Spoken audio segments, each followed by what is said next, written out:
The Trump-era immigration policy that allowed us to quickly turn away migrants at the border during the COVID-19 pandemic.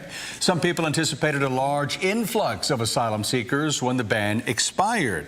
But instead, officials say they have seen the number of crossings drop by 70% in the first month. ABC 13's race and culture reporter Rosie Wen joins us live from the newsroom to explain what's happening now down at the border. Eric and Brianna, experts and advocates tell me there may be a number of reasons contributing to this decline that we're seeing.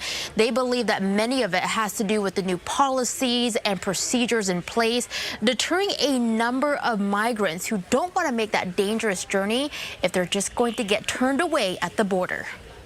When you're having to hear the journeys that they're even going through in order to get here, it's heartbreaking. It's devastating. A new policy after the end of Title 42 may be a big deterrent for asylum seekers making their way to the United States all the way from South America.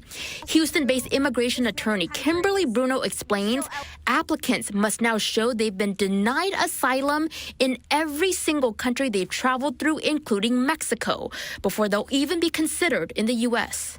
That's very difficult for a lot of people because before Title 42, you could cross through 5 different countries, get to the United States and seek asylum. Dr. Sergio Lira with LULAC Greater Houston Council told ABC 13 back in May that another reason may be due to cartels who charge about $12,000 per person with the deceitful promise to get them to the U.S. They're separating the families. For example, some of the children and mothers can go, but the father stays here with us, and until you pay us, if not, serious consequences will happen. So they're catching on, and they're not going to risk a family member or a loved one for the sake of coming over here. Bruno adds another reason may be due to a new app created by the U.S. government called CBP-1, meant to help asylum seekers secure an appointment before being granted entry at the border.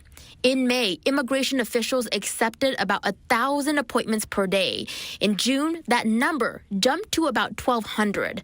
But some migrants say they've been frustrated by the app's issues. That app, a lot of potential clients and a lot of people have told me that the app glitches, it shuts off, they can't log back in. Now, experts tell me that it's very difficult to predict whether or not this trend is going to continue in the same direction, or if we may see a spike at some point in time, since there are so many factors at play here. For now, they're just going to wait and see what happens in the next couple of months. Back to you.